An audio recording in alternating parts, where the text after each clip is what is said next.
Ассалаумағалейкум, арнамыздың құрметті көрермендері. Ресми ақпараттарды әрдайым біріншілерден болып білгіңіз келсе, арнамызға жазылып лайк түймесін баса кетіңіз. Қазгидромет алдағы қыстың ауа райы болжамын ұсынды, деп хабарлады Түркістан КЗ. Қарашада жылы және аязды күндер жиі ауысады. Ай бойы жауын-шашын жауып, екпінді жел соғады.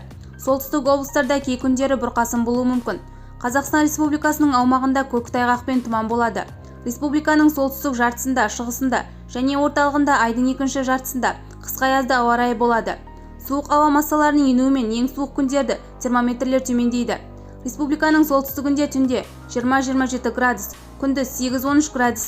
Оңтүстік жартысы мен оңтүстік батысында түнде 3-12 градус, күндіз 1-5 градуске дейін. Иран мен жерорта теңіз аймақтарынан жылы ауа массалары келгенде ауа жылынады. Республиканың оңтүстік жартысында күндіз 8-17 градуске дейін, солтүстік жартысында 3-10 градуске дейін.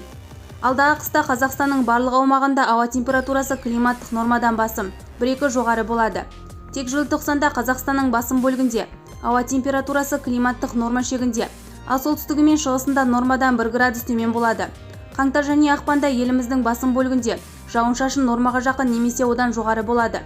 Желтоқсанда жауын-шашын нормаға жақын, республиканың солтүстік жартысында нормадан төмен болады. Бізді бақылауды жалғастырыңыз.